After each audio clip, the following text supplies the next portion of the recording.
What? I sold appliance insurance for washing machines, fridge freezers, and I don't want to, I'll try and. There's no way of me like humbly say this, I guess. Like I was just really good at it. You're really good at selling insurance. For some reason, people were like wanting to buy it. It's the accent. After the first, well, we're in England, so then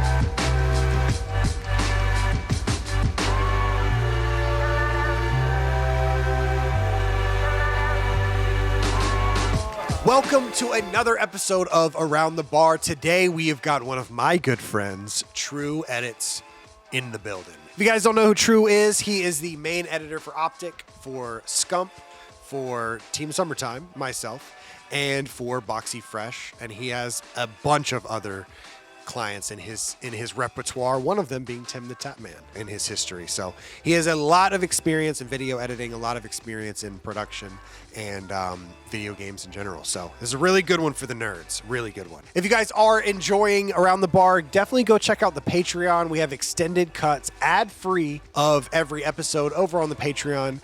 And all of the support that comes into the show from the Patreon goes back into the show, into getting more people on, flying people out, and having conversations with many different people, not just people in the Call of Duty scene or in the OpTic space, but also all throughout YouTube, all throughout gaming and creators in general. So yeah, go check out the Patreon. Thank you guys so much for watching, and please enjoy this episode of Around the Bar with my man, TruEdits. And he is so nervous to do this that we're taking a tequila shot right beforehand. Cheers. Matt's doing one too. Cheers behind the camera. I'm not nervous at all.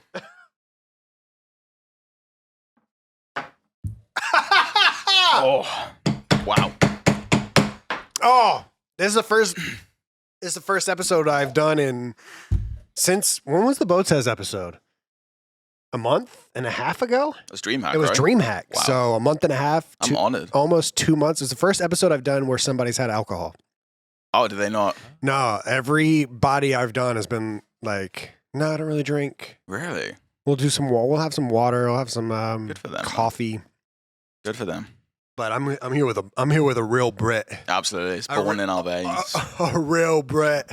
Cheers, man. Cheers, mate. Thanks for coming on, brother. Thank you for asking me. I feel very honored. Remember you say like talking about doing all this, a few years ago, whenever you started, and now I'm here. Now you're here in front of the camera. So if you guys don't know, True is the main editor for Scump, for OpTic Gaming / Texas, for Team Summertime, for Hitch a Ride, and for Don't tell me. I know his name. You got this. I know his name. Alabama. Fuck, I forgot his name. His name is Boos. Oh, no.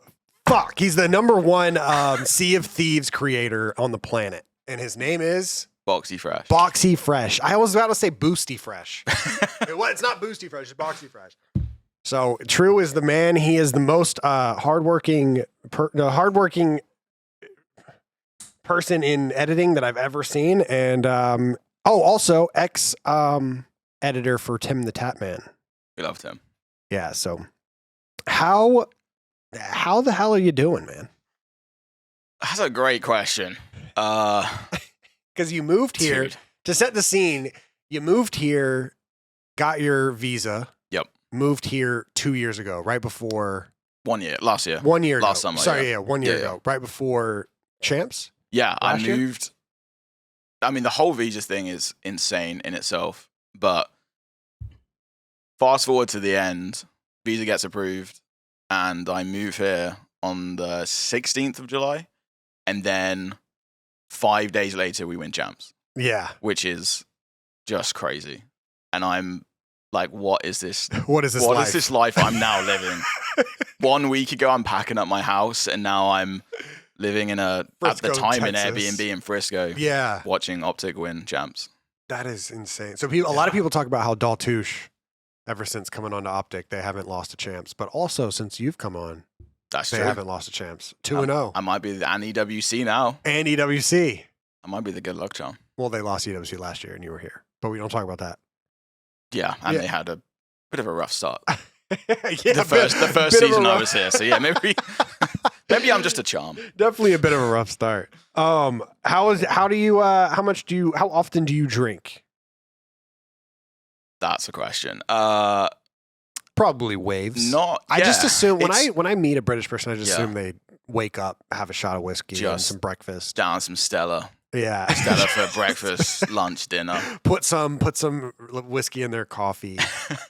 I don't really drink that much anymore. It's usually just socially. I don't really drink at home, but I, especially like trying to lose weight and I guess successfully losing weight. Yeah, it's not the best drink to have whilst doing that.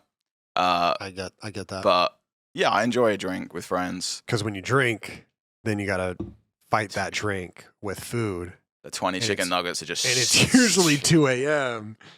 That app is it's just calling you from the side of your table. What is the Uber Eats? Dude, Uber Eats, the nuggets, the fries, and especially America, dude. Your guys' fries are insane. What do you Uber Eats to your house in Bournemouth? Like some knickknacks and some. Hey, how do you know knickknacks? You dove deep for knickknacks. Wait, is that a real thing? Yeah, I just made it up. No way. Yeah, knickknacks are like knickknacks, and I was thinking pollywags and wagon wheels could be close to a pollywag. Knickknacks are like an actual. I guess you would say a chip. They're like a pretty kind of like an old school kind of. Maybe chip. I did know that, and I just. They're great though. I used to have them as a kid. There we go, knickknacks.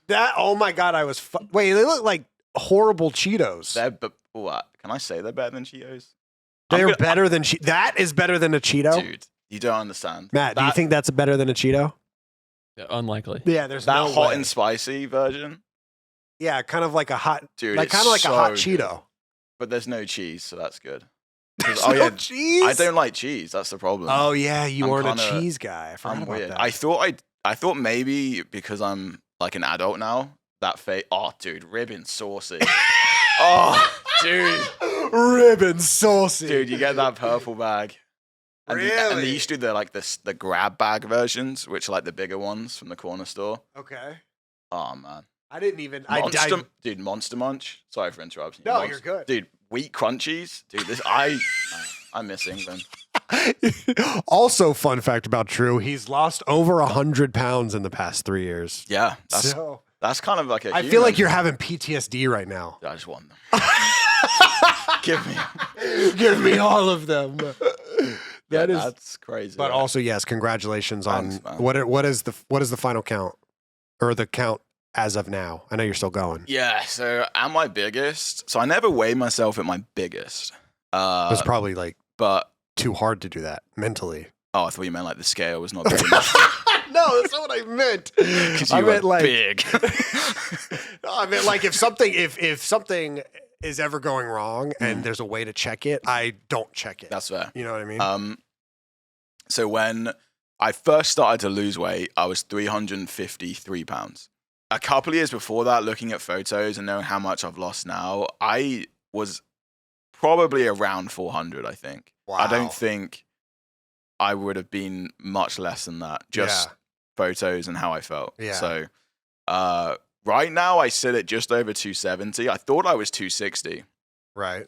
But like 268, 269. But then I used the scale in my girlfriend's apartment, and then a few days later she told me that like it was broke and it was like 5 or 6 pounds too heavy or something.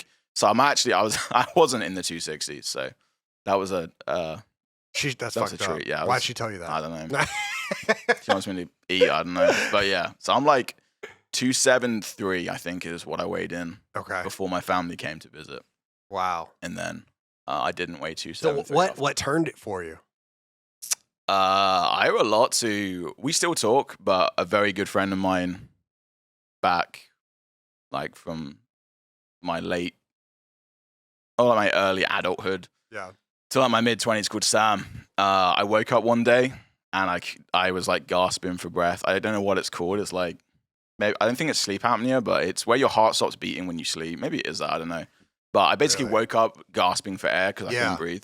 And it then might have been sleep apnea. Yeah. And then that same day, my ankles And my feet, because I'm so big, were just swollen like all the time. And Yeah. he pointed out, he's like, hey man, like bluntly, he said, you're killing yourself. Yeah. Like you can't live like this. And I was like, you're right. And then Yeah. I remember getting all, because dude, I would go to the like takeaway and get just heinous amounts of food, and then go to the corner store and get like a bag of chocolate, a bag of chips, a bag of sweets, like 4 cans of Coke, and just like in one evening just demolish that. Really? And like I think back now I'm tracking calories and can see how much dude, I'm eating thousands. Like maybe I don't know, 4, 5, 6,000 a day, not even thinking about it. Yeah. There's so much food. So was it like I'm just doing it because that's just what I do, or was it like a were you using that as like an outlet? 100% using the outlet? Yeah. Oh, okay. I just, it's funny because I told you before this, I just came from therapy, but came right from therapy to drinking. absolutely. Brian, if you're watching this, which you're not, Complete flip flop. yeah, just pretend you. I'm Just not came here. from therapy, threw your dad under the bus for some reason. Tequila shot. But yeah, no, I was like before I started therapy, because I was big, I was just so depressed, so anxious. It's I mean, I say it's funny, it's not funny, but when I quit my job to try and make editing work, which was in 2015, I think. Okay. That was when I was at my biggest. So I'm trying to make this work, and then Trying to make this job where you sit inside all day. yeah, Work. and I am like, I'm just so, it's a horrible cycle, because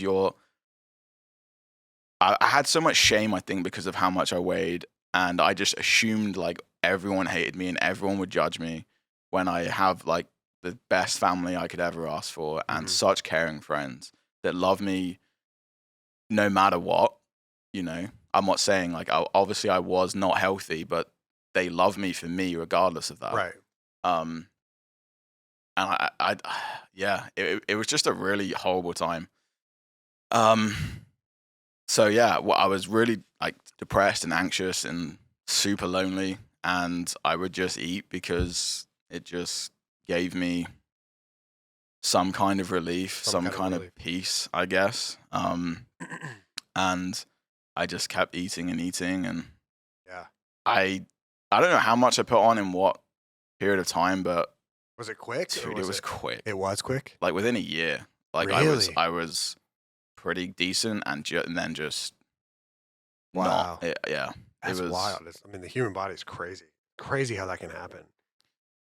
Yeah, and with anything, I mean, it yeah, I don't know. I just use food as an outlet. Well, I guess other people use other stuff. I just use food, and then Yeah. the hard part is then it's not necessarily losing weight, because when I break it down, losing weight for me is very easy. All I need to do is track my calories. Shout out my fitness pal, great app for tracking calories. And then work out a few times a week. Like Right. I mean, the calorie thing is the important thing. You don't Yeah, need to yeah. work out. I work out because it's great for the head. Yeah. And I get to eat more food.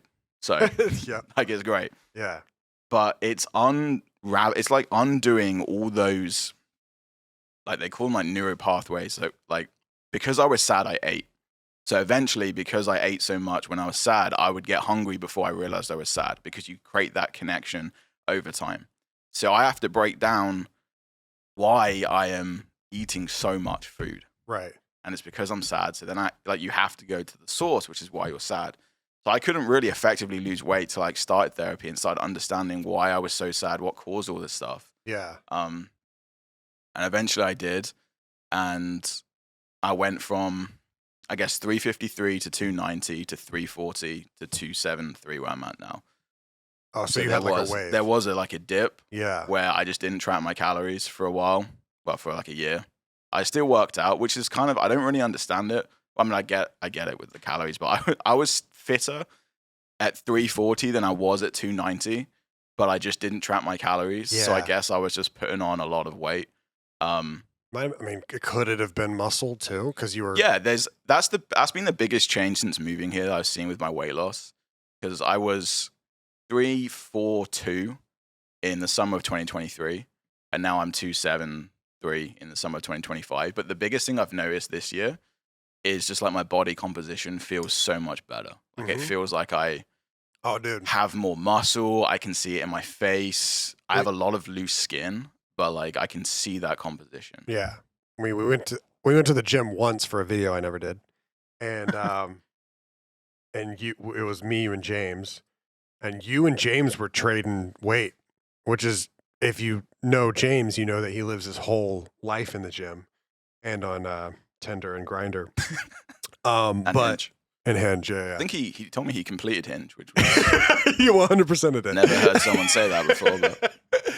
And so he was doing his thing, and you guys were doing the same weight, and I was like, oh my god, True's strong as fuck. And then we won't talk about what I was doing, but you were doing. I was just watching. You were doing your thing, man. You were. I mean, the top weights are still as good as the bottom ones. Fuck you, man. That video is crazy. Yeah, like, I had an idea, but it was anyway. That idea. I was gonna do an idea where like a ChatGPT / AI trains me as a personal trainer for a month, like all things nutrition, all things exercise, all lifestyle, basically. But everyone it's so played out. But I think I was doing it in a good way. I had like a little robot that was AI. AI had his own voice. It might have been something, but yeah. What was his name again? You called him Clyde. Clyde. He's still ChatGPT in my phone is still. It's still Clyde. So I click on Clyde No and ChatGPT comes up. How about Clyde, man? That's how Alexis and I strictly refer to ChatGPT as Clyde because of that series I didn't end up doing, which I might do one day. I don't know. It was fun. It was a lot of fun. Yeah. I mean, working out to me, it's just so fun now. But I think it's because I just found what I love to do in that kind of niche. And I love like the CrossFit and the High Rocks kind of working out, whatever that's classed as. I just love. But the beauty of working out is there's so many different, but you can walk, you can run. I mean, walking is so good, but you can walk, you can run, you can swim. I mean, I've been playing pickleball, and that is so fun. You've been playing with the Halo guys, right? Yeah, I've been playing with like 2 groups. So one of them is like Booby Dooby or Jesse. Yeah. With a couple other people. And then I played one time with Tyler, Teep, Mason, and Seth, and like their crew. Really? Cool. Which was Tyler is. I've heard Teep is insane at pickleball. He's insane. Which is fitting because it's an old man sport, and Teep is an old man. He's an old man now. He plays Warzone all day, and he has a kid, and plays pickleball. You hear about the Warzone thing today? Yeah. The LAN. The LAN that's online? Yeah. The 1 million World Series LAN. of Warzone online. Yeah, I feel bad for the World Series of Warzone guys. All Warzone guys, because they've been kind of going through it. But also, like, so have we. Yeah. So have the multiplayer guys. Yeah. Oh my gosh, dude. Ranked. We have LANs, but man. I mean, even like the game, like even ranked could be so fun or so good. Yeah. But it's just ranked could be very good. Not good. But it's not. Yeah. But it is not good. So when did you start getting into editing? Or first of all, were you into editing first or gaming first? Gaming. Yeah. First. Honestly, I mean, gaming like as a child. I remember our first family home, but that sounds like so obnoxious. Just like the first home we grew up in, I guess. Yeah. We had a PlayStation 1 and I'd play Crash Bandicoot? Dude, Crash Bandicoot, and then this Who Wants to Be a Millionaire game. And I could never win and it drove me insane. But yeah, dude, Crash Bandicoot. Have you ever won to this day? On Who Wants to Be a Millionaire? Yeah. Nah, dude. We got to get you on that. We might do a marathon stream. I make 4,000. I'm like, My brain is Chris. thinking in marathon streams now. Can we get an update on Nick? Is he? He beat Millennium, right? Yeah, he beat Millennium. As we're recording this, Nick is doing Maniac is doing a 24/7 Elden Ring stream. And last I checked, he beat Millennium, so he only has one more boss. I remember beating Millennium. It took me like 16 hours. He's playing. So he is playing Radagon right now. How insane would it be? He can't really beat. Yeah, I don't know if he's made it to second phase yet. I was in the Airbnb when he beat Melania's first phase, and chat had still not spoiled it. So he's popping off. Literally, wait, go to his clips. Matt, go to his clips and make it like the best clips of the week. Filter by week up top. Oh wait, clips, sorry. Clips and then top of the week. And then it should be clip of the day. Sorry. Beating Melania, the first one, right there. This is him beating the first wave of Melania, and he is gonna get it tonight. He is so hyped. Oh no. Oh shit. Let's watch this. He thinks it's an end cutscene. Was it? Did you know it was coming up for you? Yeah. Oh, okay. Come on, chat. If you enjoy the stream, support the stream. Follow us, chat.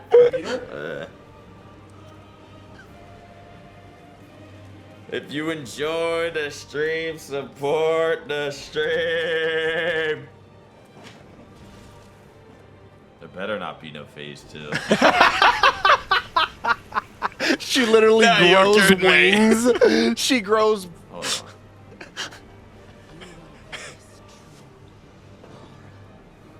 I think he dies immediately. Oh, dude. I don't know if it'll capture it in the clip, but yeah, he dies immediately. There better not be no phase 2. Yeah. So That is probably the hardest thing I've ever done in gaming. Yeah. That boss. It took me, I think. I've still never done it. Oh, dude. We Doing did it as a solo. trio, Yeah. but her as a trio is so easy because she flinches so much. You know, like Yeah. she like does that little flinch, and if 2 people are constantly attacking her, and I'm throwing rocks got at the her magic. in the back, yeah, like she literally can't do anything. But he has been grinding, man. He has been grinding. I'm So, yeah. surprised. Well, not surprised. Well, a little bit. I mean, Melania is so hard. I'm surprised, but I'm also not surprised Yeah. of how like he's locked in. He is a nerd at heart. He is a nerd at heart, but he like tries to hide it and shit. I mean, he seemed to like pick up the first boss super quick, like Yeah, or just like the mechanics of Elden Ring. yeah. Because He was it's getting, such a different kind of game. actually, it was probably like the 3rd boss. Oh, really? Because the Okay. first 2 bosses, he was struggling. People were like, "You'll never beat this game," and Oh, he was really? kind of getting frustrated and shit. And then he like pushed through that, and once you push through that, you like love the game. Oh, dude. And he's been like locked in since then.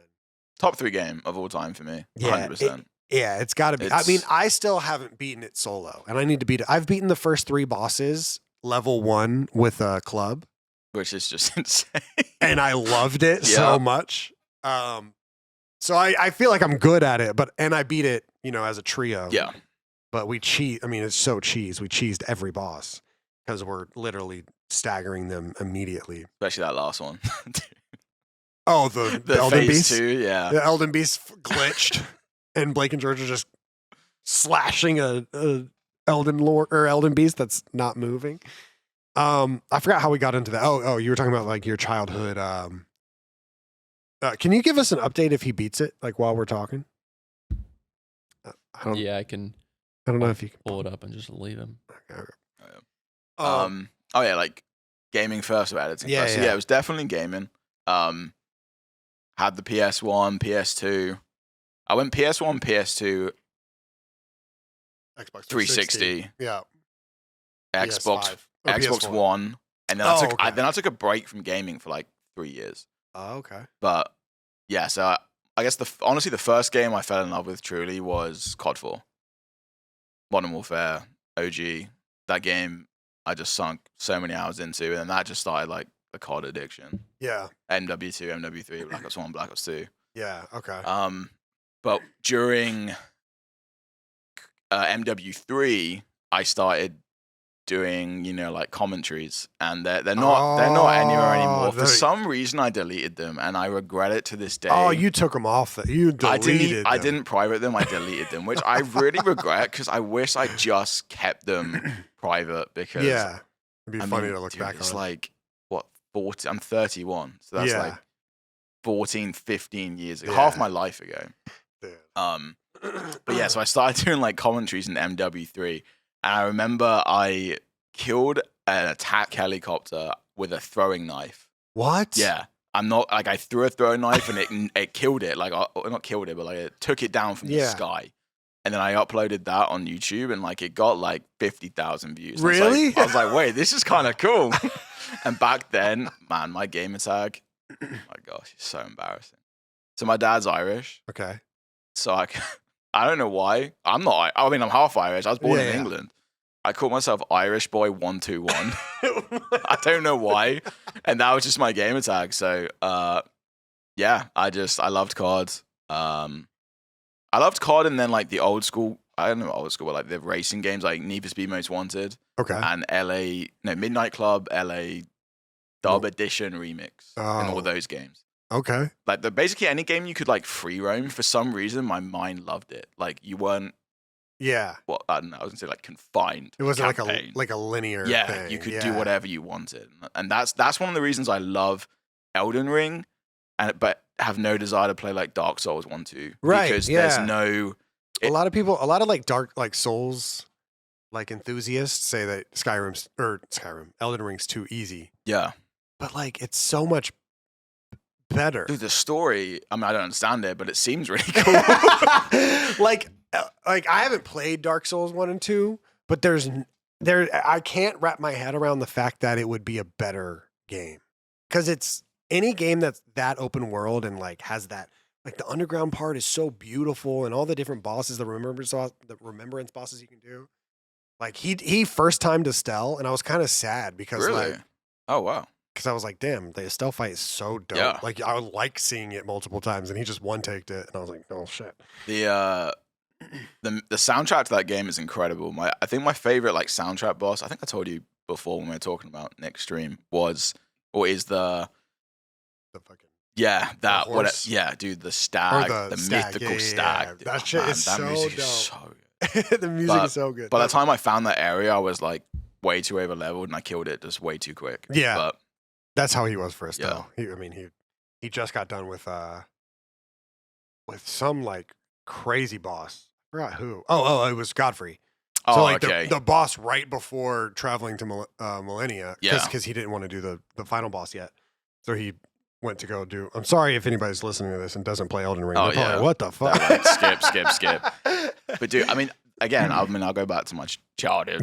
But I think that's also why I love Elden Ring, because you can do it kind of in any order. Yeah. I killed the fire giant after 4 hours, and it was just the most boring thing ever. And I went up to that like chalice. Yeah. And was like, oh, there's nothing there. Went back and I fought Millennia, killed Millennia. I was like, I don't know what to do. I'm stuck. And then I realized I had to go back to that place. So I killed like Millennia before I did Malekith and the crazy 3-headed dragon and all that stuff. Yeah, the Godskin duo, all of that. Yeah, all of that. What? Which like apparently isn't like the right order, but I didn't even know you could get to Millennium before that. Yeah, because you have to find the medallions, right? Yeah, the 2 medallions. Yeah. Yeah, but anyway, that game's amazing. I mean, that game is. I have to do it relatively soon. I might even do it in this off season. I have to beat the game solo because I talk about how much I love the game and I literally haven't experienced it like how everyone else has. I just played it.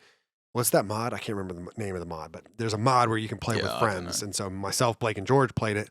All the bosses are 3 times harder because they scale it, but still, you know, with staggers and with like flinches of bosses, it's so much easier with 3 people. So yeah. I want to beat it. I want to club only it. And I think that might be what I do. I have a friend who loves parrying in that game.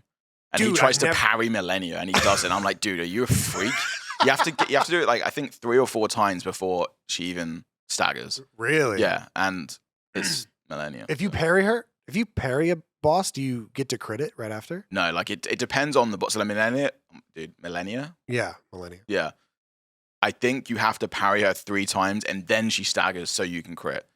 But I think there's some bosses you instantly do it, but the longer the game gets, I think you have to do 3 or 4 times. There's so many fucking ways to play that game. Have you ever gone down the YouTube rabbit hole with Elden Ring? No, not really. Dude, if you look up like blank only, like some people will play the game and they only level up one thing. So dexterity only. Yeah. And they just do a dexterity only run. So they only level up dexterity, nothing else. Really? Only level up vigor and nothing else. Only level up strength and nothing else. I've seen somebody beat the game only using summons, so they don't hit any boss. They don't hit any boss at all. They only summon. I've seen people beat the game with only bows.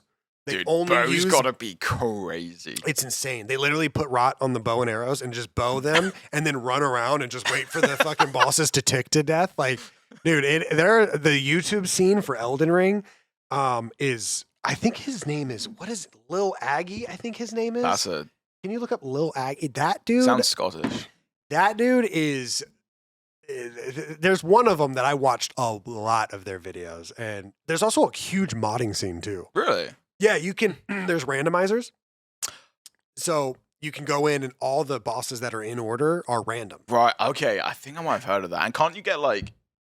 Yeah, this fucking guy. This guy, can you beat everything in Sekiro fast enough to get a refund? That's his top video. Like, he's just a Souls creator. This guy is such a good YouTuber. And like that 500 plus mods one at the bottom, he literally spawns in. Thomas the Tank Engine? He spawns in and you know what's the boss that like puts the summons out? She has the Kamehameha library chick. Yeah. Leanna or something. Queen Renala. Renala, yeah. Renala, yeah. I think her name is. Quinn Moon or something. She puts a summon out and it's Thomas the Tank Engine, like a gigantic Thomas the Tank Engine. Wait, that's insane. It's really good. It's a really good. I love the scale of Dude, the Elden Ring. The twins as the fat conductor. Yeah, it's so good.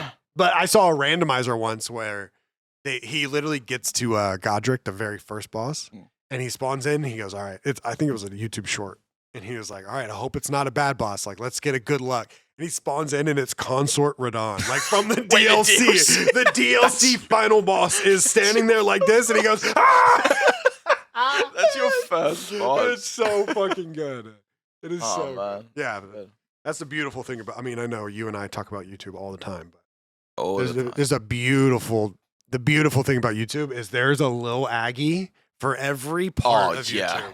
Every video game, every interest that someone could have, like every move, like there's movie scenes and TV shows and comic books and anything that you have an interest in, somebody is crushing it on YouTube in that industry. That's why I sometimes love the algorithm on YouTube because I'll get a random video from a subject I don't care about, and I saw recently. I don't know his name, but he collects rare coins.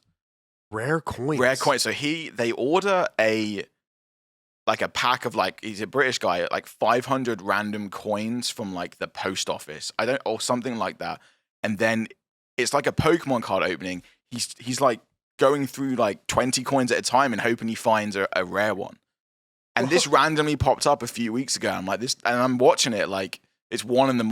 and it's a rare coin collector that I've never experienced. Like, man, I hope it's the Queen from the 1960s, mate. That'd be insane. That would be so sick. Yeah. He starts freaking out.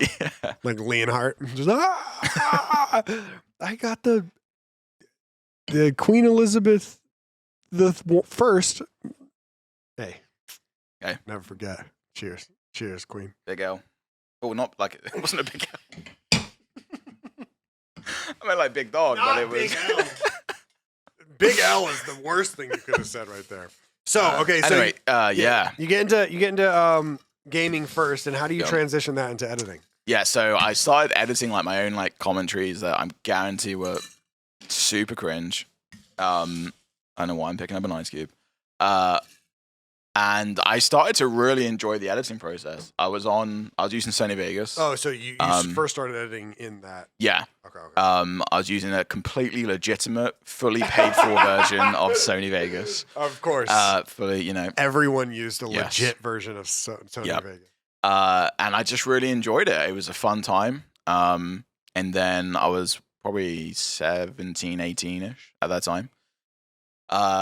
Doing, I think Black Ops 2 was out at that time. Okay. Thank you very much. Loved doing that. And then after school, I never went to like college or university. I had no idea what I wanted to do. Like, no idea.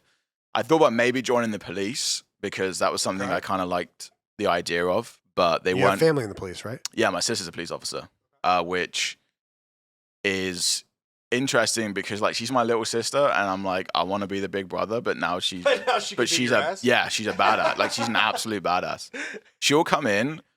Like when I visited at Christmas, I'm like, yeah, how was your day? She's like, yeah, pretty quiet day, just one stabbing. And I'm like, I'm just there in my pajamas eating some toast. Working on Scump's video. Working on a commentary. What should I tweet on Scump's Twitter now? I'm so back.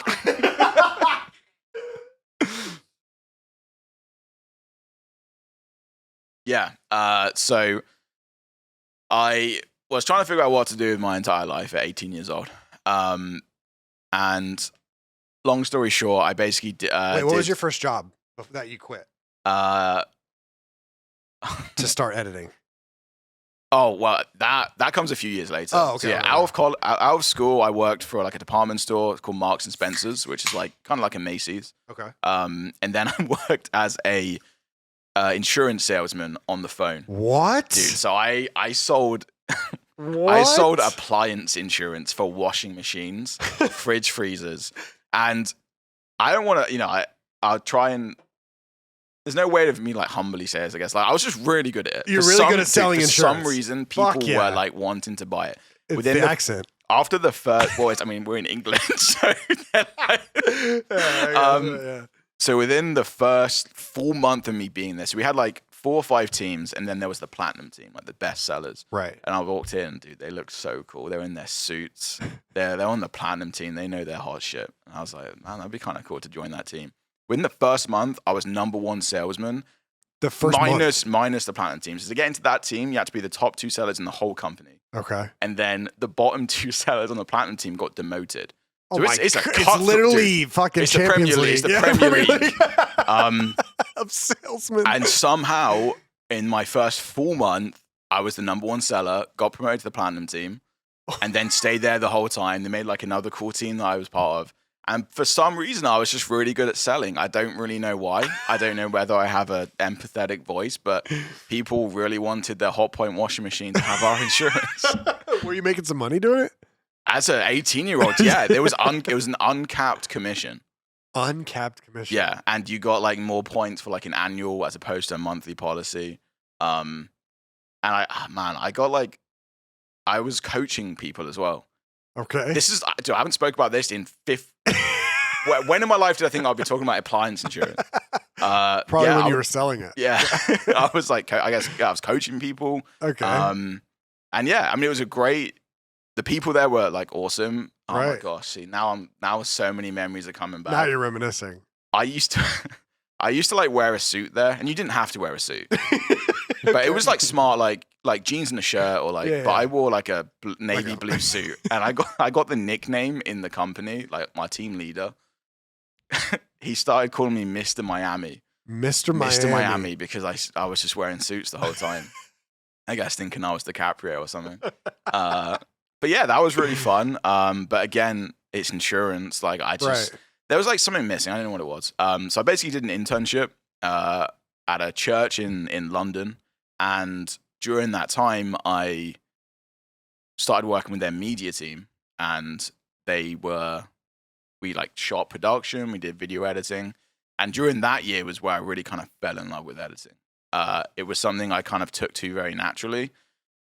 I don't really know why, but it just picked up. I loved it. I loved being, which is funny now I'm on a pod. I love being behind the camera. I don't know if it's like a church thing.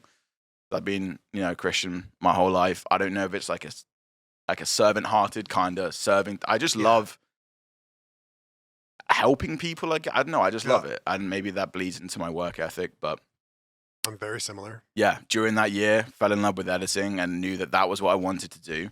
But that was obviously only a year. And then I moved from there to Wales with one of my good friends that I met on the internship. Okay.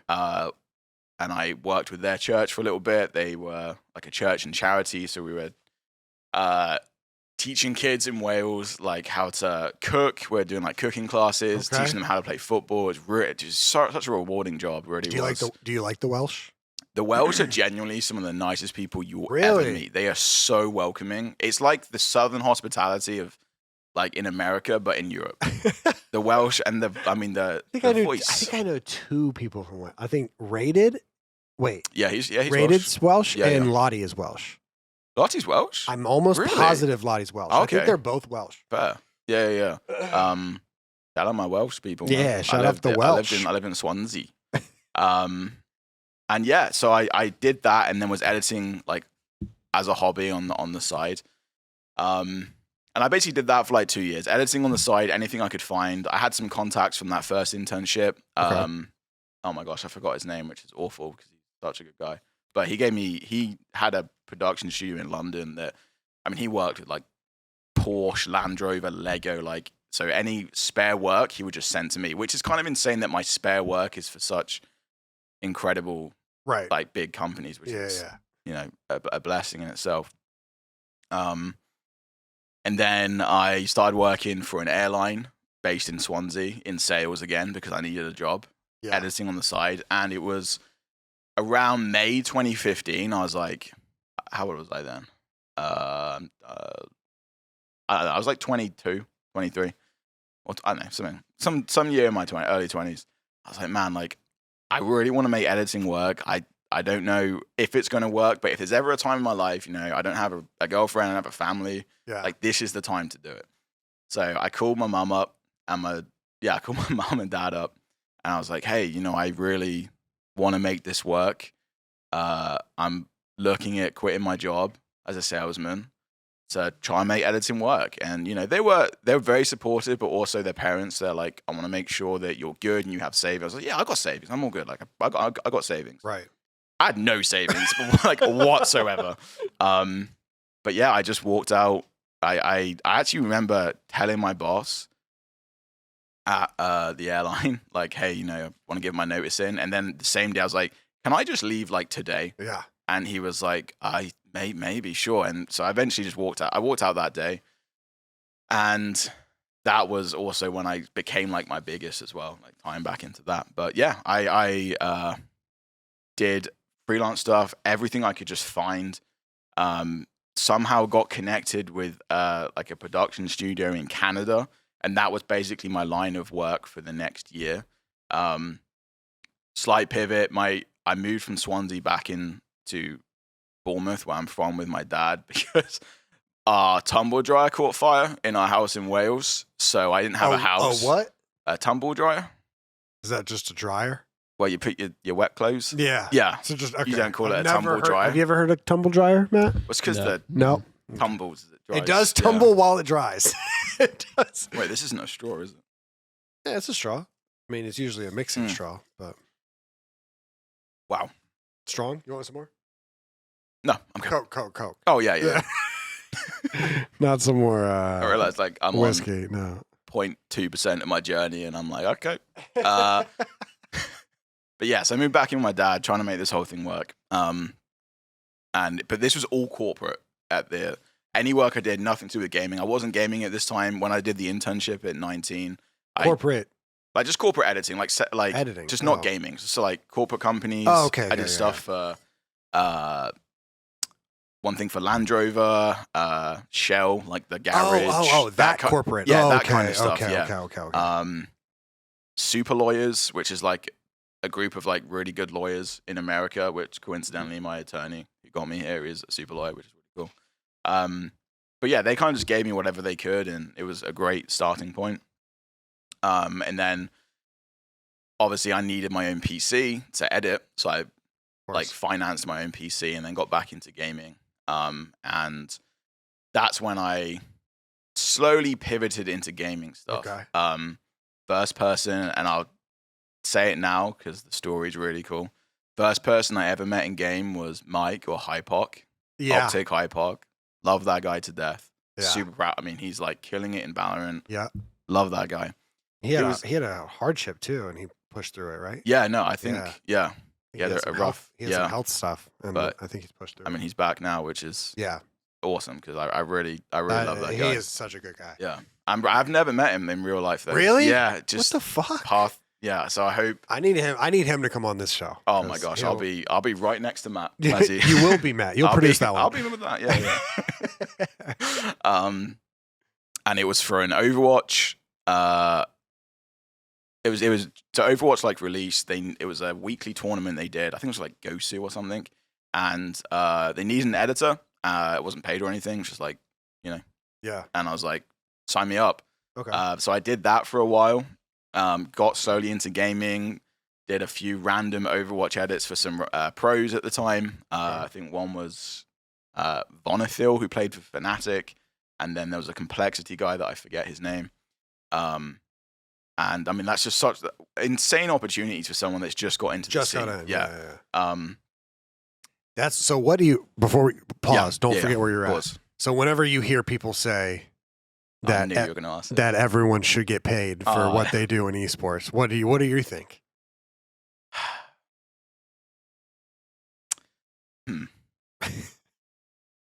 I forgot what the actual, because it was like a hashtag there for a little bit. No free work, I think. Yeah. Free work or something like that. I don't know. In an ideal world, of course. You get paid for your work, of course. Obviously. Yeah. But there's unpaid internships all around the world. Yep. And to this day, like, I'm not editing because it's not a lucrative. Yeah. I love editing because I get to tell stories. It gives me a purpose in life, and I get to make people laugh through the stuff I do. Those are like my 3 pillars where I love what I do, and I would do it to the end. Yeah. I don't really care about like managerial, because I don't want to be because I feel like there maybe is a trend of like you're an editor, then you're a manager, then you're like a YouTube consultant, which is great if that's what if that's the path you love. You fall into the analytics side. That's awesome. But I love editing, and maybe there'll be a day where that changes, but I don't want to change that, and I know Matt's very happy about that. Please don't change. But I just love editing, man. And at the time, I had no experience editing any gameplay. Yeah. So I would take any opportunity I can. I don't know if there's a correct way to answer that, but I think there is. When you tweeted that, or I forget, it was a while ago. I got roasted for that shit. I looked at all the replies of the people that agreed with you, and I saw where they were at in their editing and creating journey. It did agree with you. Okay. And I saw everyone that replied and agreed with you and where they were in their journey, and that's all I needed to know. Because everyone that agreed with what you said is killing it in their field. Everyone, Aaron, Atlas, myself, Shawston, Shaw. Like, I want it so bad that I don't care what it takes. Yeah, the opportunities. I will work all day, every day. And I know what people, if for those of you that don't know what we're talking about, there was I think it was like a few years ago at this point, where there was like a trend, it was like a hashtag trend in gaming specifically, where it said, don't ever do work for free. Which is just not a good idea. It's just, you should not follow that if we're talking a black and white statement, that is not a true statement. Because I worked for free for 3 years, like I did. And I did it because I knew that what I wanted to do was right around the corner. Yes. I just had to build to get there. And I built and I got there and I got my dream job. Yep. And that goes the same for Aaron. That goes the same for you, for my man Ariel, for Atlas, for a lot of people. Matt, you work for free? Hell yeah. Yeah. Matt worked for free a lot. And now he loves life and this is his dream. Yeah. It just all worked out perfectly. And I know he's getting bread from around the bar as well. So like, yeah. Patreon, you get a name on your wall if you get Patreon. Yeah, definitely. Right there. Sign up for the Patreon so that Matt doesn't leave any further than he's already left. Hey, I'm back. Hey guys, I hope you were enjoying this episode. I just want to take this quick, brief moment to remind you guys about the Patreon page. All the support from the Patreon goes back into the show to cover travel for more guests and to just all around make the show a better product. Some things that we provide on the show is extended cuts, ad-free of the podcast. So if you want to watch the full podcast without me yapping in the middle, you can do that on the Patreon. Plus, there will be more conversations with the guests as well. Also, we have a show that we're going to produce weekly. It's myself and Matt Craig sitting down doing a little bit of advice, maybe with some guests as well. That's always going to be fun. There's also Discord access, as well as some like poker tournaments, some other really cool stuff that we have going on in the Patreon. But yeah, enough of me talking. Down in the description is the link to the Patreon, and I hope you get a chance to check it out. All right, back to the podcast. But yeah, like if an opportunity comes up, I think utilizing your efforts to do something to make yourself important in a situation where you think that you want to be, is worth more than money. I think that is 100%. Worth more than money, because the work that I did before, like when I was early in OpTic doing Intel and stuff like that, Hector could have paid me $300 a video. And then the second a video tanked, he would have been like, all right, I can't afford this anymore. Appreciate you. Head on the way. And I had worked my way to get there anyway. But he didn't do that. And he said, you do what you want with this. Make something good. And if you need anything, let me know. And I feel like I did a pretty good job on OpTic Intel. And so then the OpTic opportunity came up, and then I started actually being able to have like stable income. And I was working at G Fuel before that, UMG before that, Main Stage before that. Like I know everyone, and the only reason I'm talking about my journey is because everyone that I know that isn't a pro player that's born with freak of nature ability, and they figure that out at 13. Yeah. Everyone that I know that works in this industry has the same path. They did some crazy shit. Roger was sleeping on the floor, didn't have a door of the TK house, was getting paid nothing, and then it was on Elevate before then, didn't get paid anything. Worked his way to OpTic, and now he's a fucking psychopath that works here. And it's like that. Everyone I know has that story. And so then when I see these people that just fucking make the hashtag go, I'm like, you should never, ever, you are important. You should work. You should only get paid for everything you do. That's just not true. It's just, I don't know. Maybe I'm going on a little bit of a rant, but anyway.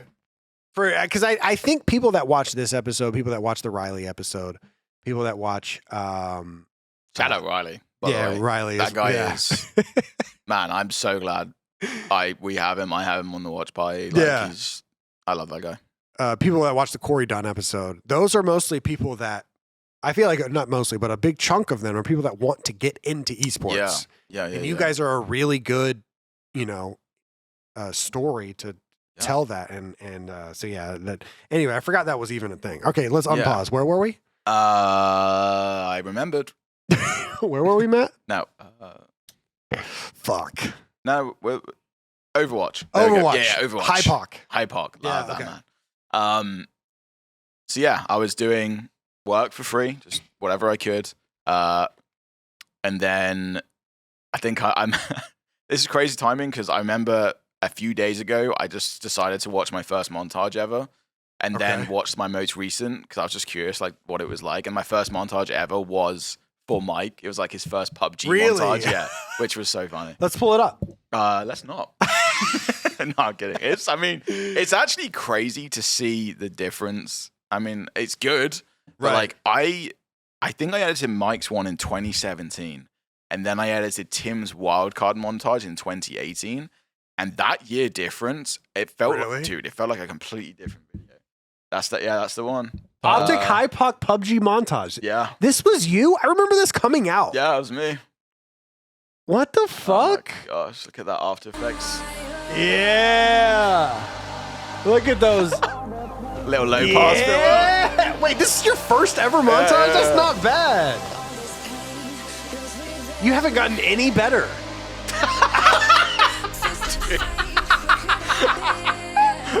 It looks the same as your shit now. I made that black circle when someone was like, wait, do you have your hacks enabled? The mic. Dude, you to be able to make PUBG look cool, that's got to be hard. I mean, he was probably so impressed with this.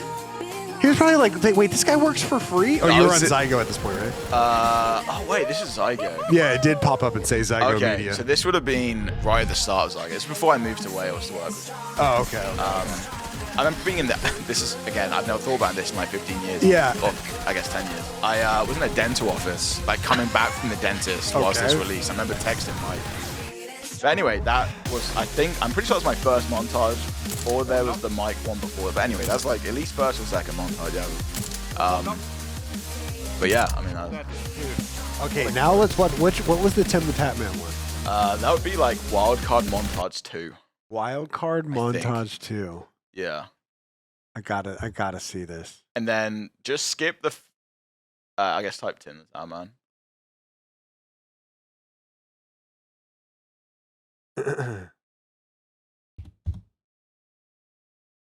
The Wild Card. Do the 2.0, the 1.5 million. So that one was 7 years ago. This is 6 years ago. Okay. And honestly, you can skip like the first 3 minutes because that's like a cinematic I did. I mean, I guess a cinematic's kind of cool. Yeah, of course it is. Like a little flashback. This is like a year into editing. A year difference between that one and this one. So you're. I mean, this is like within my first year to first 18 months of like full-time editing. So you probably spent hours and hours on YouTube tutorials, and like, how did you learn how to edit? I didn't. I'll be honest. I never really. There's stuff that Roger tells me to this day that I don't know about. And there's technical terms I don't know about that I guess are kind of industry standard. And you're like, fuck it. I'll go grocery shopping in Fortnite.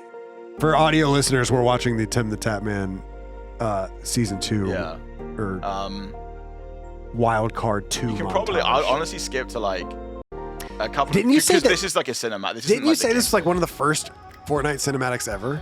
I think you told me that might have been one of the first Fortnite cinematics. That's where like the rocket like live event they did, which is the first one. Oh, okay. Yeah, this is good. Oh, you went OD with the cinematics. I think I did first person here and added a lizard sound. Let's see. He gave you his files and shit? No, I recreated them. Yeah. Oh shit! Ready? Oh my god, it's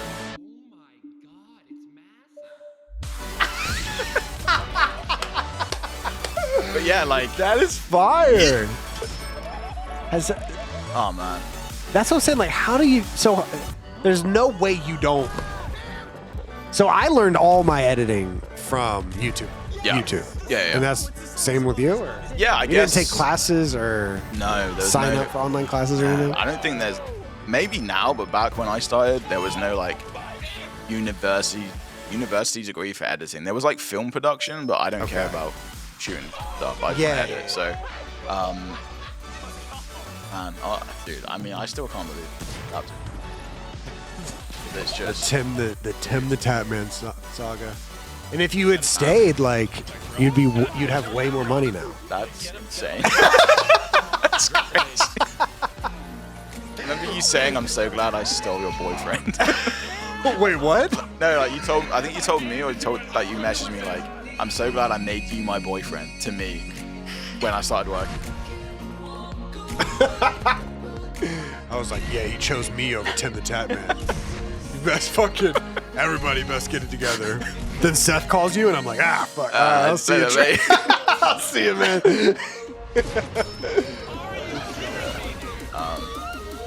Yeah, man, that's crazy. So you start your editing for Hypoc. Yeah, just doing some stuff with him. I think that's when he was streaming a lot. And then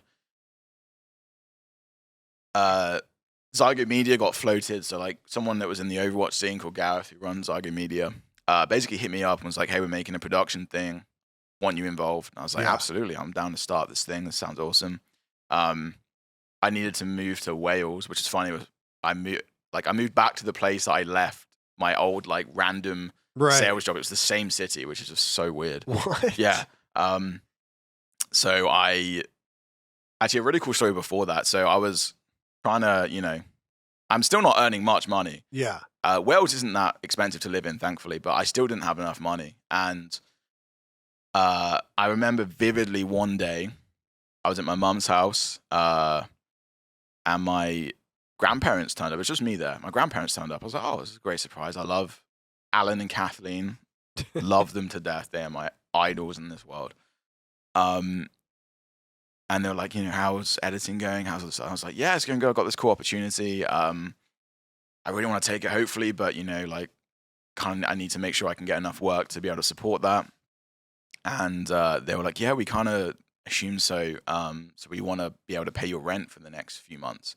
And I was like, What? So they covered whatever I couldn't make up. They said for the first 3 months, but they did it for like the first 6 months of me moving back to Wales. And I mean, I love them to death. Being here, that's like one of the hardest things about being here is like, they're not getting any younger. Yeah. I love them to death. Yeah.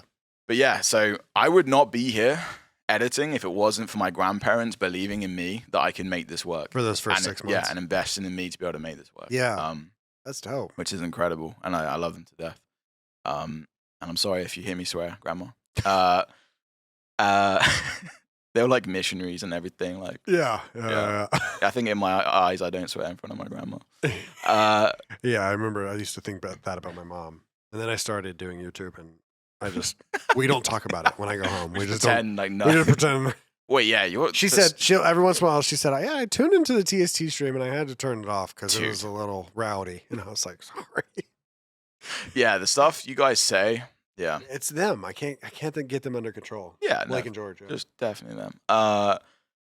So yeah, moved to Wales again. This is 2016. We start Zygo. I think at the time Gareth knew Tim's manager. Tim was looking for an editor. I sent in my stuff. We sent in my stuff. It was just like 3 of us at the time growing Zygo. It was awesome. And Tim loved it. Took a chance on me. Took a chance on us. And that was like my big break. So y'all start Zygo and Tim is your first client? Tim is our first main client, which, dude, I mean, it's crazy. You've had a crazy go of it. Okay. And then during Zygo, I was the only video editor to start with, and we worked with a few other people in there, like Lyric, Giant Waffle, Stone Mountain 64. Okay. He is so fun. I don't know if you heard it. Yeah. Oh, yeah. Dude, I've his met him. old videos of like, I forget, it's like Captain something. Battlefield, right? Dude, yeah. So funny. He used to be a Call of Duty commentator. Did you know that? Really? My first event ever, he was a caster for Call of Duty. No way. He casted with Gandhi. Gandhi and Maven and Fwiz, I think, in Ghost. Yeah, That's for a UMG. Wow. Okay. Really, really, really cool guy. Yeah, no, he's really cool. So yeah, we grew all of that stuff, and yeah, Tim's stuff was, I mean, I remember watching Tim way before then, Black Ops 2, CS, Overwatch, and now I get to work with him. It's insane. But, I feel like, I forget what the quote is, but like, you like prepare yourself for the opportunity or whatever that quote is. But like, I feel like I prepared myself as best as I could for whatever opportunity came up at the time, and it just so happened to be Tim. Yeah. And he took a chance so on us. happened to be Tim. Dude, This is insane. It's crazy. Yeah. And then so worked with Tim, obviously with Zygo for 18 months. And it was nothing. I think me and the guys that started Zygo just had a difference of opinion of like where we wanted to take it and like what was happening. That was it. Nothing bad. No bad blood between any of us, especially me and Tim. It's still on great terms. Nothing bad. Yeah. With those guys. The first time I ever met Tim, he came down for he was doing something with Complexity. I don't even know if he still owns or is a co-owner, but regardless, he came down and was doing something with Complexity and DM'd me and said, "Hey, we're watching the fight at the Complexity Studios." We all went over there, Hector and I and Seth and Nate. I think Nate was there, but Tim was like, "Hey man, hey Hitch, you still freestyling and stuff?" And I was like, "I'm still trying my best." And he was like, "How's True doing?" That's crazy. I was like, "That's my fucking guy." Like, he's like, "Dude, I love that guy." No way. And I was like, "Yeah." That's awesome. So yeah, you're batting 1,000 as far as people are concerned with your work ethic. So that's awesome. Yeah. So moved away from that and went freelance. And thankfully, because I mean, it's Tim. Like, I kind of posted that I was looking for work. Yeah. Okay. So was the TST thing like right after that? So because I did your montage Yeah. whilst at Zygo, and then when I went freelance, you hit me up like, "Hey, we're looking for a daily editor. Like, Mhm. do you have like, is it possible?" And I was like, "Actually, It I is have. just now It's possible. actually completely possible." So, I think at that time I was worked with you, and then Kit Boga, who is like a scam beta, and he's like huge on Twitch, huge on YouTube. A scam baiter. Yeah, so people report scams to him, and Okay. he like basically prank calls these scam artists to keep them on the phone as long as possible and exposes Holy all of these fuck. scams. Wait, Honestly, is- put them up on YouTube. It might be the guy that I'm thinking of. Like literally finds out Yeah, 3.74 million. this guy was the second guy you edited for? Yeah, so TST and Kit Boga. if you do videos and they're most popular, that is to this day I think the most 20, which is 22 million, which is absurd. That was a question I was going to ask you. Yeah, What your highest view that one. is? 22 million. The angriest scammer I've ever called. Yeah. Do not redeem. And Wow. also Kit is like one of the nicest humans I've ever met. Yeah, So good to work with. He was looking for someone. I think he saw like my Philippians quote in my bio because he's a Christian, and he was like, "Hey, saw this." And yes, hey, shout out Jesus. Let's do some stuff. Oh my gosh, absolutely! Shout out Jesus. Oh wow! I think mine was similar too. I hit up Blake and I was like, "Yeah, this guy's got a Bible verse in his bio." Blake was like, "That's the guy." Oh hell yeah, that's the guy. Um, That is 22 million, dude. I mean, it's like wow. Well, I had no idea yeah. this wave of you've lived an insane life so far. Yeah. I think when we started, he was on about 400,000 or 500,000, and then when I left, I think it was 2.1 or 2.6, which is crazy. Oh my God. But I mean, That that's is a lot of. crazy. I mean, that's kids' work ethic. Like I edit videos, but all that's on him really. Yeah. So Kit, you, and then kind of just over the years, like, How'd you meet Boxy? I ran into him in Sea of Thieves. In Sea of Thieves. I was streaming at the time. He was streaming at the time. I ran into him. His chat came to my chat, and I was like, "Oh, okay, this is like right. what's happening." And then I looked him up after. When I first started watching him, he was on like 30, 40 viewers, which still that's a good amount. Yeah, 30, especially 30, in Sea of Thieves. Yeah. But I watched him, and I was like, "Man, this guy. There's something about this guy. Yeah, I don't know what it is. that has it. He has it. And we got on a call. This is like 5.5 years ago now. Okay. I think he was averaging about 100 viewers at that time, and now on Twitch. He's the biggest Sea of Thieves streamer. It's not even. It's not even. It's close. not even in the. On Twitch, it's not even close. It's not even. That's not even a good statement to say. Yeah. Like saying he's the biggest Sea of Thieves streamer is like saying Jinxie's the biggest Siege streamer. Siege streamer. Like, yeah, I mean he is. It is Boxy Fresh has 2,000 viewers, and the second person has 30 viewers. Like it is. It is outrageous. And yeah, I just was like, I feel like I have to do something. His stuff's too good. I've got the time.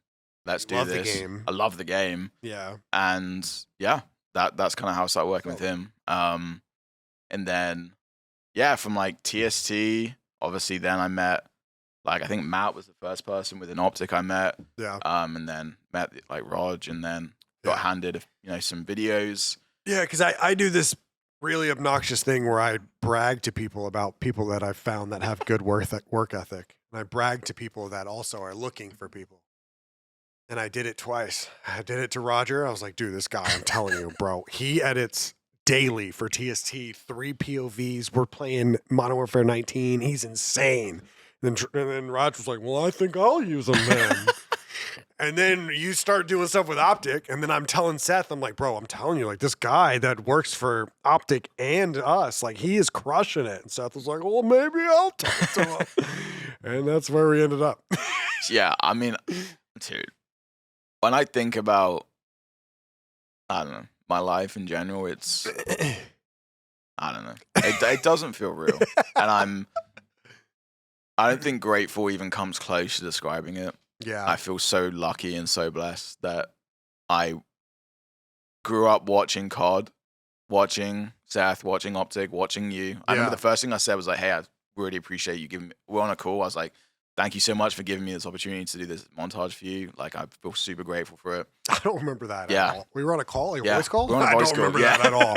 I have no recollection. Yeah, it was like the first time we were speaking, and I was like, "Man, it's such a cool opportunity." And I don't know, I'm very grateful for everything, man. Grateful to God, grateful for I don't know, man. That is dope, man. Yeah. How do you get the?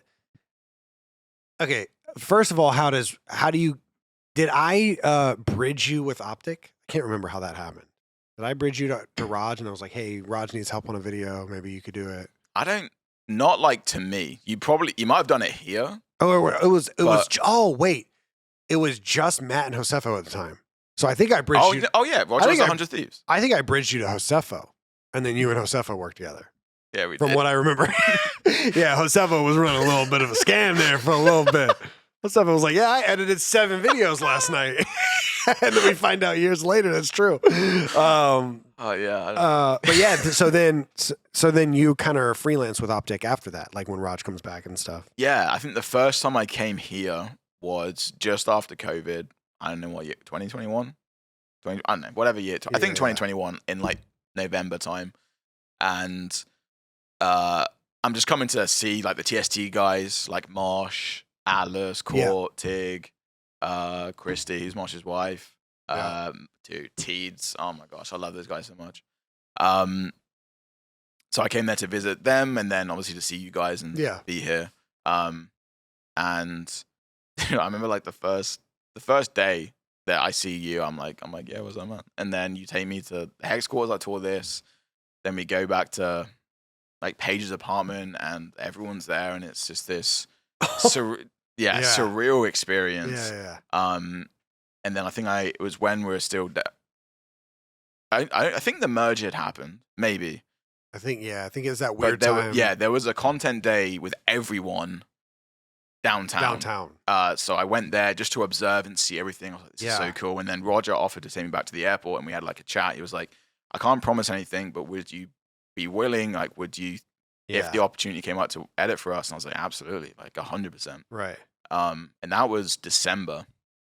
And then I think we spoke in January and said, we're kind of looking for like an all-round, like a producer, all that stuff. I was like, yeah, no worries, man, all good.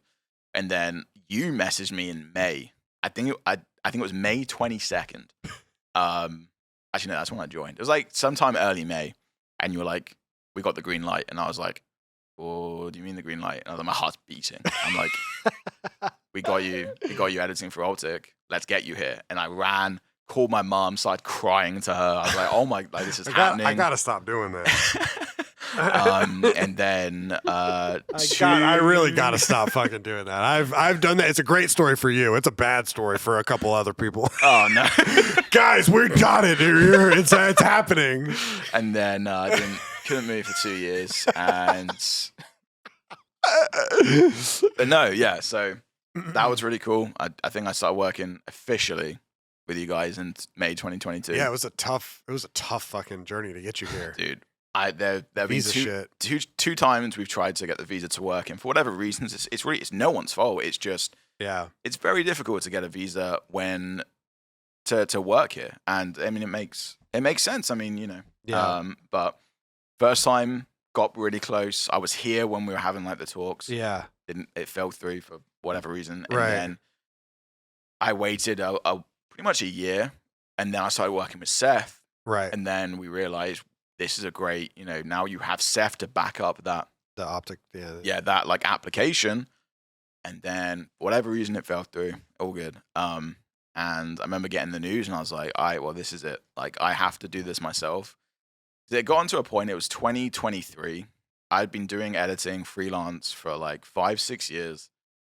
I'm living in England. I'm going to bed at 7 in the morning, 8 in the morning, every single shit was crazy. Day. Yeah. And I'm like, I could do that in my mid-20s. When I'm 30, I'm like, dude, I can't do this. And I'm not being dramatic. If this visa didn't get approved, there was a very strong chance you moved back to Wales. For the third time. And I've become Welsh. Dude, living in Wales is so cheap. Anyway, I would. Dude, honestly, if I... dude, it's so cheap to live there. Like, it's great.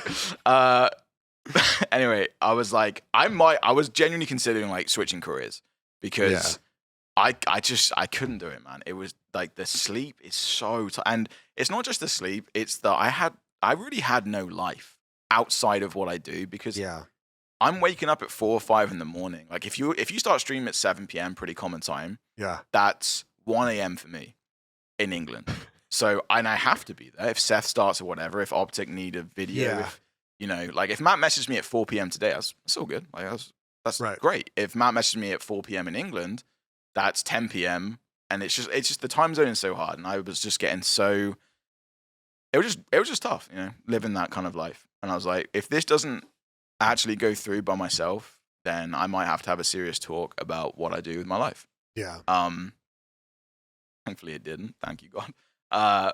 But so when I got the news, I like allowed 5 minutes to myself to be sad about it and be annoyed. Right. And then I was like, all right, cool. We got to do this for myself and we're going to do this. So I immediately called Bill, Seth's manager, Bill Kenny. Yeah. I was like, hey, I explained my situation. I was like, I need like whatever immigration attorneys, I need your best guys, please. Like, I need to make this work. He put me in touch with the guys like who got me the visa. His name's Josh. He put so much faith in me. Yeah. Well, like he put so much confidence in me because for whatever reason, I just have always struggled with self-confidence. And getting your visa denied, well, it didn't get denied, but like having the opportunity in the application kind of like wither away twice. Right. I started to think, like, do I have what it takes to actually do this? Yeah.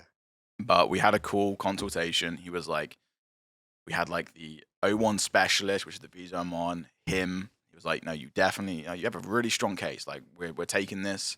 Let's do this. Yeah. So the next, like, this was February or January 2024. Yeah, 2024. And then from January to May, we just prepped. He gave me a lot of stuff I needed to fill out. And a lot of people helped me along this way.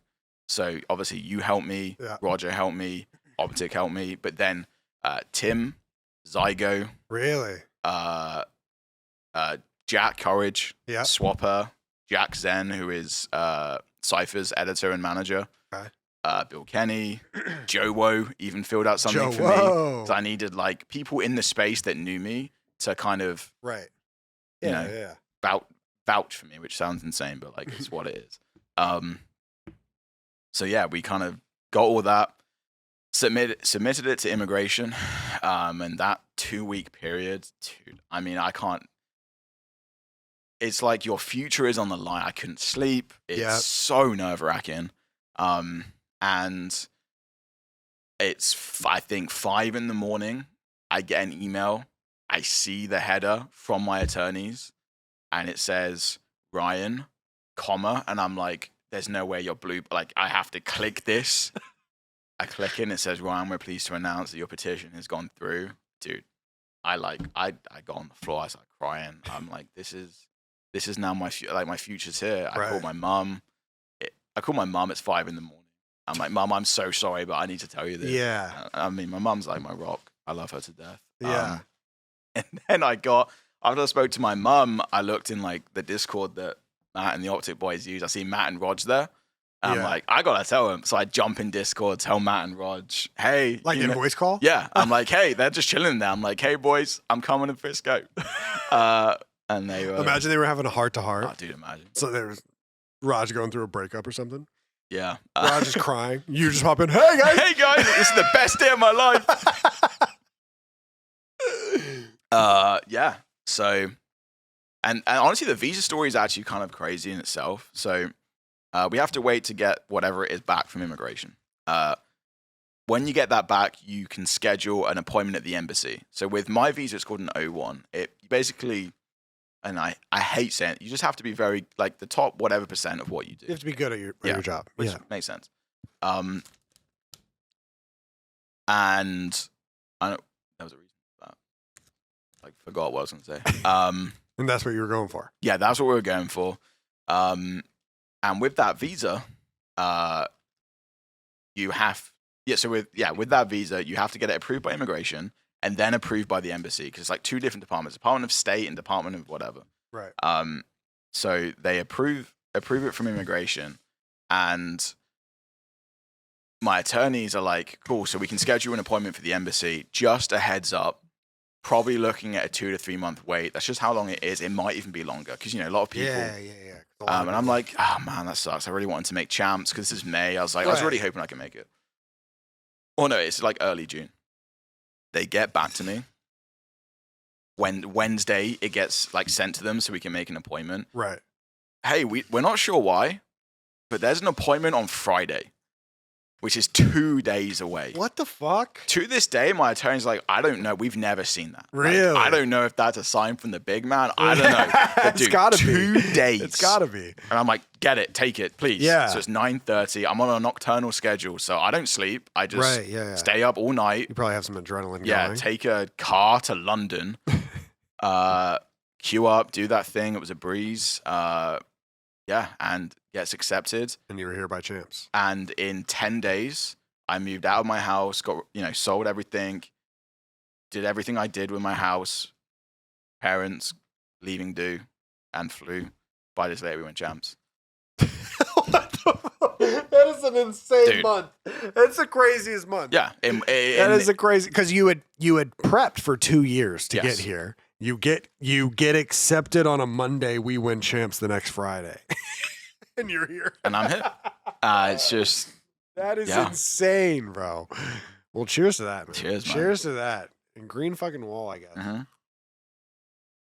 Wow, what a crazy. I mean, there's a lot of people that watch these episodes because people probably come up to you and say it. People come up to me and say it that like. My story, I guess, from Optic inspired them to start editing or doing videos, and I'm sure people say the same to you. But yeah, I mean that just goes to show that like it's never fucking chalks, I guess is the most nerdy way to put it. Like you can always get there. You just have to work hard enough. Yeah, that is awesome, man. And I think I mean I knew that story already, but to hear it all in one timeline, to hear it all in a cognitive way. And is awesome. The reason I mentioned Mike Hypock right at the start was first person I met in gaming, Mike. Yeah. When you're looking for an editor, Mike puts me in touch with you. And the reason I'm here is because, so it's like, it's just crazy. That everyone has that guy too. My guy is Skylar. Skylar Johnson foreplay. Yeah, that's my. Who was your guy, Matt? Chris Marsh. See, everybody has their guy. Everyone's got Mike, I guess. It was probably a combo of those two, but everybody's got their first guy that like because it also takes a bit of camaraderie too. Did he beat it? No. He beat someone. Is that what you wanted to see? I don't really know what's happening, but that's first phase. Wait. Turn the. They're like, does he know? Apologies for the. I have to watch this. The Elden Beast is coming out for the first time. What the hell? What the hell? He's gonna call it a penis. I bet you he's gonna call it a penis. What if I beat him first try, second phase? Is there a third phase? Oh, so this is the first time he's gotten to second phase. For audio listeners, we're watching Maniac live. He just beat Radagon, if you know what Elden Ring is. It's the first phase of the final boss. The second boss is now spawning up. The music transition here is incredible. No, not a dragon, man. Here we go with this shit, where I can hit his head, his fucking toes, his claws, his tail.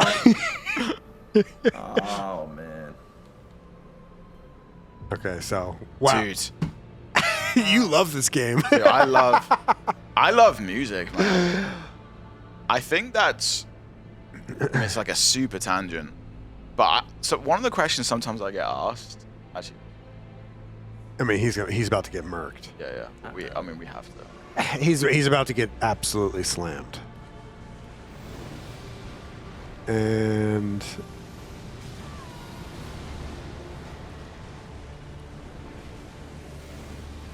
it's not that hard of a boss, but you got to learn its moves and stuff. Yeah.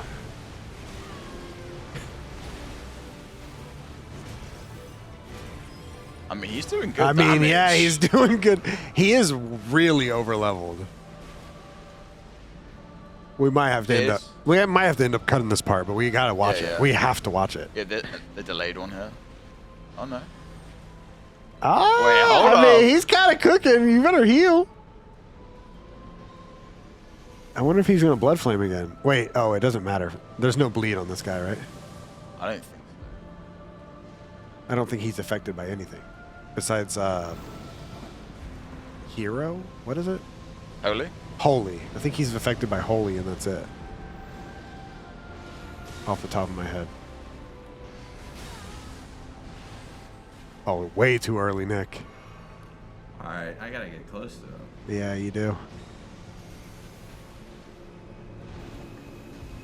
Oh yeah, this. Oh, this. I mean, Yeah, he's dead yeah, right yeah. here. He's dead right here. Oh wait, hold on. Oh wait, he's running! Oh shit, Nick! He just does his last heal though. He's about to be like, dude, how do I even hit him? Wait, I mean, he got that timing like second time perfectly. Yeah. He is gonna say that though. Dude, how do I even hit him? Can I fucking hit this guy?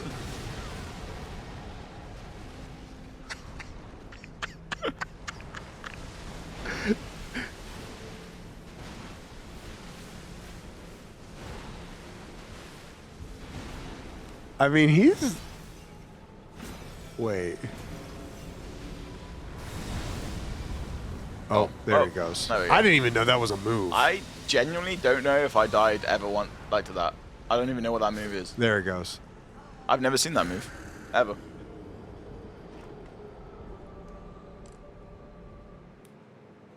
Okay, no rage. No rage, but... He's just happy. He's so such close. a nerd. He's so happy. Sorry, apologies, everybody. Nick is live playing Elden Ring, so we got to see when he beats it. He's been live for 122 hours. It's crazy. Yeah. So what?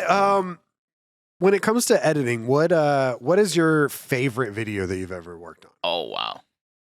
Done a lot of stuff for a lot of people. I do wonder what the number is, like how many I've edited. I mean, you can figure it out. All you got to do is dedicate the next week of your life to tracking every single one of your videos. You know, every single video on TST, every single one of them is you. Aside from like 7 or 8. It's like the first few are like highlights. Oh my from- God. Yeah. Holy shit. I forgot about that. Yeah. I forget. Maybe Sem? Some text. Semtextable, Yeah. He did a few. But yeah, I mean the majority forgot are. about that. Yeah. But then we start that episode 1. Whatever the montage onwards, I think is. Yeah. Crazy timing on today's highlight Oh yeah. with Nico. Yeah. What the hell? We did a React video today about Nico from Counter-Strike. And we recorded it a week and a half ago, and apparently he just had his worst event ever, and I feel bad. But I mean, he's not going to see the fucking. I mean, he is still insane. It's just like the worst. It's timing. just really bad timing. But hopefully that does good for the video. Yeah, maybe. We'll see. Man, my favorite video. I think there's 2. I think my most like sentimental video is Tim's 1 million subscriber like compilation. Okay. Just because I watched Tim all my life. Yeah. Tim gave me my break. Yep. And I owe pretty much everything to Tim. Yeah. And like being able to capture such a significant achievement for him whilst being part of his community is like, it's really hard to beat that because it means a lot to me. I think my favorite video, I won't say necessarily my best like edited video. It's probably the first 1v1 we did here. Because it was, I think, the most challenging video I've ever done. It was like this brand new kind of format we did. Yeah. And I think it's a very high viewed video, which means people liked it. Right. I don't mean it because it has loads of views, but I really wanted to do it justice, and I think it did. Which one was that? It was the first one outside. The Scump one outside? Yeah, outside the offices. That one like trended, right? I think it's like 1 point something mil. I think that was like the first video that trended for Optic. Yeah. I never had a trending video. I've never had a trending video in my life. So that video, I think that was, because I think when I did the Scuff announcement video, and then I did I think mean tweets is my second highest. Yeah.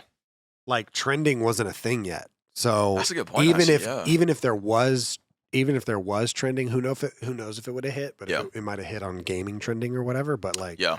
mean tweets and I think the first ever Optic trivia has like around 1 million views. Yeah, no, those old ones have yeah. a good chunk of views. So I think the Fortnite one with like Courage is like a couple of mil. That which video is hilarious because that was during the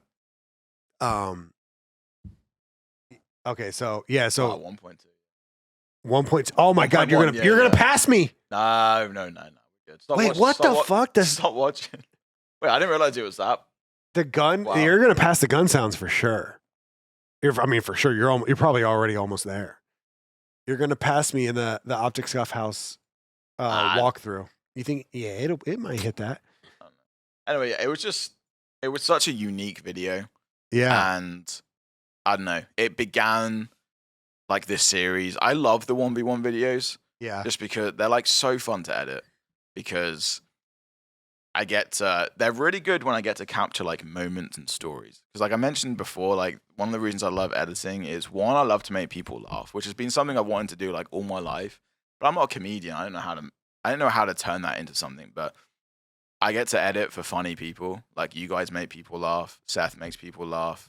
OpTic made people laugh, and I get to like play a very small role in just kind of letting people. Because I think videos are. I just think they're really powerful. I think they can cheer you up when you're having a really shit day, and they can brighten up an already brightened day. yeah. And I think being able to do that is like a real honor, and I'm very grateful for that. But yeah, I just the 1v1s are really fun. You get like stories. There's like always a storyline somewhere, whoever it is.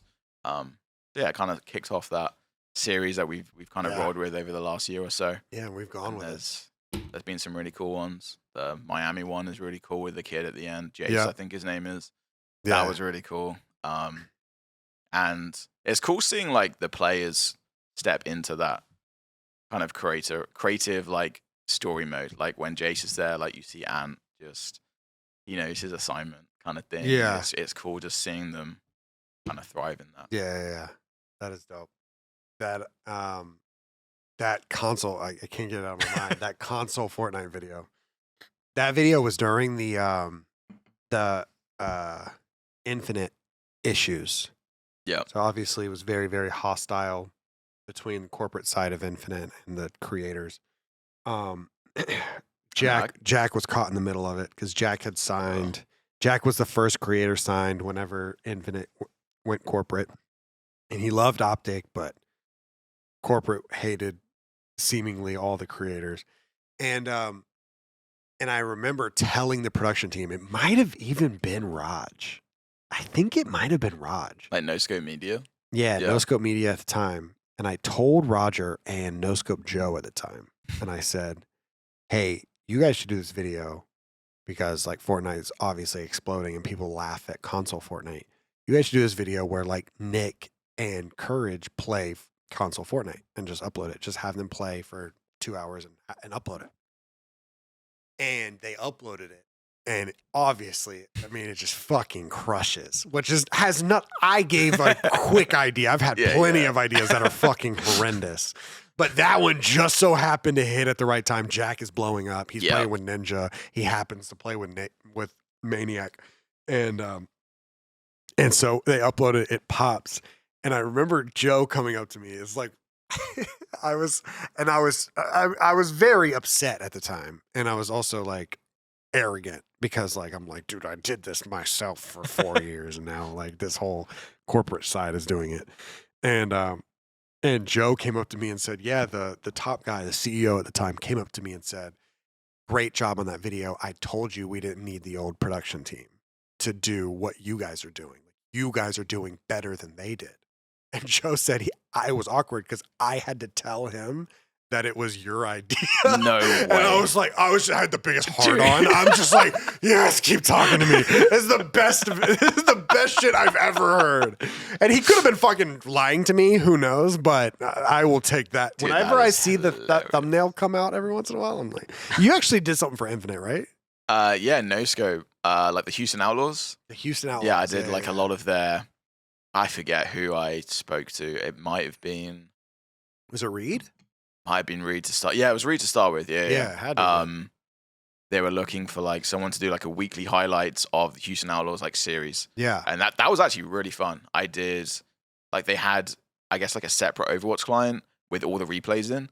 So I'd go in the replays. Really? Yeah, you could do any angle you wanted. Like basically CS Yeah, demos. right as the game dropped. So they I'd had record that? I'd record all the cinematics. What the Well, hell? it was during the Overwatch League, so it's probably like a little bit.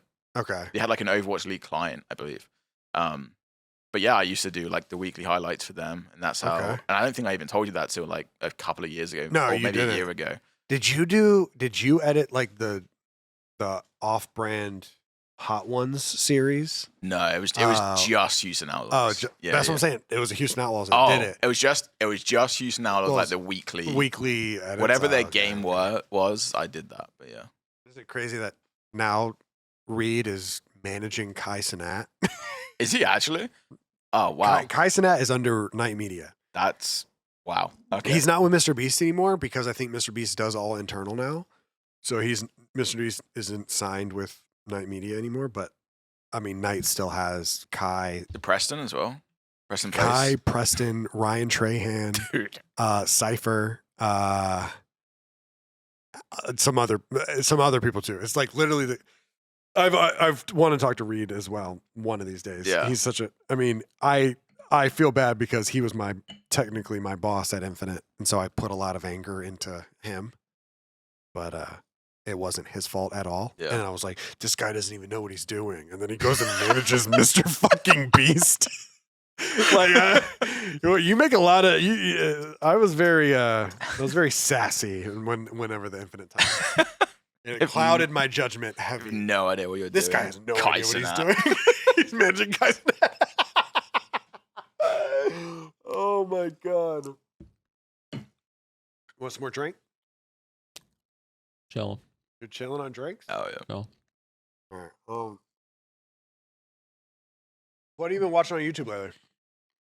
Besides the guys collecting coins. Dude, that is so therapeutic. Okay, so I have like a couple of I don't know what the word is, but just a couple of go-tos. I love the voice auditions. Yes.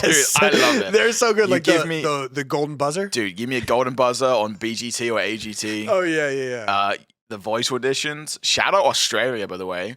The voice Australia is like the greatest voice out of all of them. Is it really? Dude, they have incredible people. But there's something about, I don't know what it is. I love, like I've been playing music like my whole life. Right. So I love covers. Covers of music I just adore. So when someone does an audition, it's like the best of both worlds because Okay. they're doing their own like cover. So yeah, I would watch the best, voice auditions of the year, all those videos. That's what you're falling asleep to? Oh, dude, yeah. I'm like watching them at like 1 a.m. It's like my dirty little secret.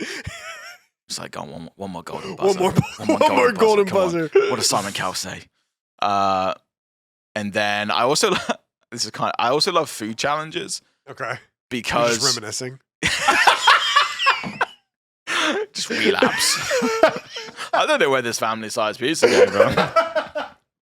I love it because I eat my like meal prep meal, which is like 500 calories, and then I watch the guys do the crazy stuff, and it like I don't know, I don't know how, but it helps me. I like live through them. Okay. But I watch like Eric the Electric and then Beard Meets Food. Those are like my two go-tos. Yeah, I remember you telling me about him. Yeah, Eric, dude, those guys are so fun to watch. But yeah, honestly, the voice auditions is like a constant. It's like every other day, 1 a.m. Yeah. May throw a few on. I know I love covers. But I love, like I said, I've been playing music.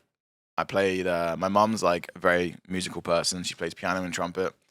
So she got me playing piano and drums when I was like 4 years old. Drums is funny. Like, I don't know what parent would want their son to play drums, the loudest instrument, but Just banging around. yeah.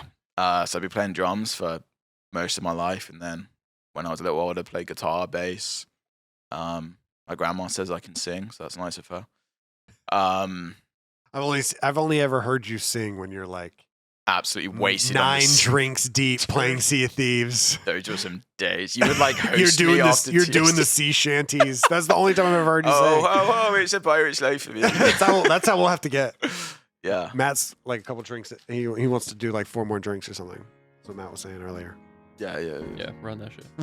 Run that shit. If you guys want to see more of that episode, please go check out the Patreon. We do yap a little bit more about college football and sports and different man-boy shit over and gaming stuff as well. So go check it out. It's a great time. We also have many other episodes with extended cuts over on the Patreon. But if not, thank you so much for watching, and we'll see you guys in the next one. Peace.